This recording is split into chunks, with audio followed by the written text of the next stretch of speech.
ሚስተር ቢስት በዩቲዩብ ታሪክ 500 ሚሊዮን ሰብስክራይበር የደረሰ የመጀመሪያው ግለሰብ ሆኗል። ይህ ለማመን እጅግ በጣም ይከብዳል። ነገር ግን አስባችሁታል? ይህንን ሁሉ ህዝብ ለመሳብ እናም ይህንን ታሪክ ለመስራት ሚስተር ቢስት በትክክል ስንት ሚሊዮን ዶላር አውጥቷል? በዛሬው ቪዲዮ የቢዝነስ ስትራቴጂውን፣ ለቪዲዮዎች የሚያወጣውን ሚስጥራዊ ወጪና እንዴት እያንዳንዱን ያወጣውን ሳንቲም እጥፍ አድርጎ እንደሚመልስ በዝርዝር እንመለከታለን። እስከ ቪዲዮ ፍጻሜ ድረስ አብራችሁን ቆዩ። መጀመሪያ ማየት ያለብን የቪዲዮቹን የማምረቻ ወጪ ወይም ደግሞ ፕሮዳክሽን ኮስት ነው። ሚስተር ቢስት በአሁኑ ጊዜ ለአንድ ቪዲዮ ብቻ በአማካኝ ከ3 እስከ 5 ሚሊዮን ዶላር ያወጣል። ለምሳሌ ያንን ታዋቂውን የስኩዊድ ጌም ቪዲዮ ለመስራት ብቻ 3.5 ሚሊዮን ዶላር በላይ ወጪ አድርጓል። በዚህ ሰዓት የብዙዎቻችሁ ጥያቄ ሊሆን የሚችለው ይህ ወጪ የት ነው የሚሄደው? መልሱንም እንደሚከተለው ነግራችኋለሁ። ግዙፍ ስቱዲዮችን ለመገንባት ለቀናት የሚሰሩ በመቶዎች የሚቆጠሩ ሰራተኞችን ለመቅጠር እጅግ በጣም የላቁ ጥራት ያላቸውን ካሜራዎችና የደህንነት ባለሙያዎችን ለማዘጋጀት እንዲሁም ለተለያዩ አይነት ወጪዎች ያወጣቸዋል። ይህ ማለት በወር 3 ቪዲዮዎችን እንኳን ቢለቅ በአንድ ወር ውስጥ ብቻ ወደ 15 ሚሊዮን ዶላር ለዝግጅት ወጪ ያደርጋል ማለት ነው። አስቡት፣ በአንድ ወር ውስጥ 18 ሚሊዮን ዶላር ለዩቲዩብ ቪዲዮ ብቻ ያወጣል። ሁለተኛው ትልቁ ወጪ ደግሞ ለተወዳዳሪዎች የሚሰጠው በቀጥታ የሚከፈል ገንዘብና የንብረት ሽልማት ነው። ሚስተር ቢስት በቪዲዮዎቹ ላይ 10,000 ዶላር፣ 50,000 ዶላር አልፎ ተርፎም 1 ሚሊዮን ዶላር በጥሬ ገንዘብ ሲሰጥ አይተናል። ከዚህም በተጨማሪ የግል ደሴቶችን፣ የቅንጦት ቤቶችን፣ በመቶዎች የሚቆጠሩ ላምበርጊኒዎችን በነፃ ሰጥቷል። ባለፉት ጥቂት ዓመታት ውስጥ ብቻ ለሰዎች በሰጠው ስጦታና ሽልማት ከ80 ሚሊዮን ዶላር በላይ እንዳወጣ ይገመታል። ይህ ለብዙዎቻችን የማይታመን ገንዘብ ነው። ነገር ግን ለሚስተር ቢስት ይህ የሰብስክራይበር ማግኔት ወይም ደግሞ ሰብስክራይበሮችን ያገኘበት ትልቅ ሚስጥር ነው። ይህንንም ጊቭ ኤንድ ቴክ እንለዋለን። ታዲያ ይህንን ሁሉ ሚሊዮን ዶላር እያወጣ እንዴት ይህንን ቻናል ሊያተርፍበት ቻለ?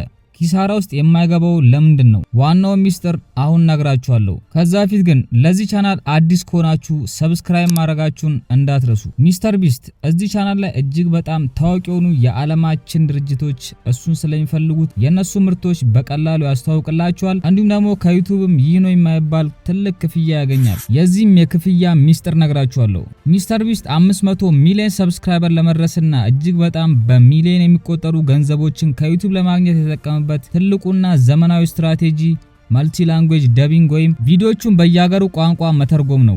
እሱ የሚናገረውን የእንግሊዝኛ ድምጽ ወደ ስፓኒሽ፣ ፖርቹጋል፣ አረብኛ፣ ሂንዲና ሌሎች ቋንቋዎች ለመቀየር በየወሩ በመቶ ሺዎች የሚቆጠሩ ዶላሮችን ለባለሙያ ይከፍላል። ነገር ግን ከቅርብ ጊዜ ወዲህ ዩቲዩብ ይህንን ክፍያውን እንዳይከፍል አድርጎታል። ምክንያቱም ይህንን ፊቸር ዩቲዩብ ራሱ የዩቲዩብ ቻናል ላይ በነፃ ለቆልናል። ሁሉም ሰው ይህንን ፊቸር መጠቀም ይችላል። በጣም በሚያሳዝን ሁኔታ ግን አማርኛ ቋንቋ እዚህ ውስጥ ስለሌለ እኛ ኢትዮጵያውያንን አያካትም። ነገር ግን ከኢትዮጵያ ውጭ ያላችሁ የትኛውንም አገር የምትኖሩ ወይም ደግሞ የትኛውንም ቋንቋ የምትናገሩ ከሆናችሁ በቀላሉ የዩቲዩብ አውቶ ደቢንግን በመጠቀም የተለያዩ አይነት ቋንቋዎችን እንዲተረጉምላችሁ ማድረግ ትችላላችሁ። ስለዚህ ቪዲዮ በቀጣይ እንድሰራላችሁ ከፈለጋችሁ ሐሳባችሁን ኮሜንት ላይ አስቀምጡልኝ። Do you think it costs 50 grand for the day? No. Okay. So look over there.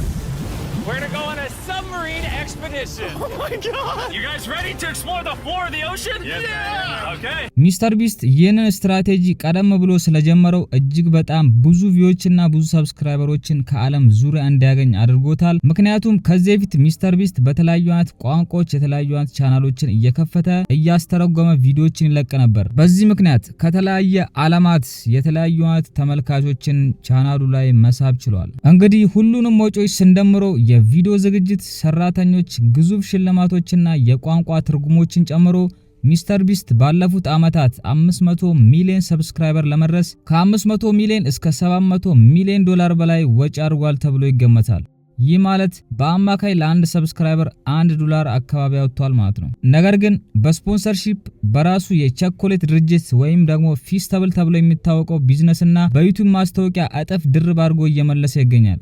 እናንተስ ምን ታስባላችሁ? ይህ ወጪ ይገባዋል? አስተያየታችሁን ኮሜንት ላይ አስቀምጡልኝ። በቀጣይ እንደዚህ አይነት ቪዲዮዎች እንድሰራላችሁ ከፈለጋችሁ ሐሳባችሁን ኮሜንት ላይ አስቀምጡልኝ። ለዛሬ ይዤላችሁ የመጣሁት ቪዲዮ ይህን መስል ነበር።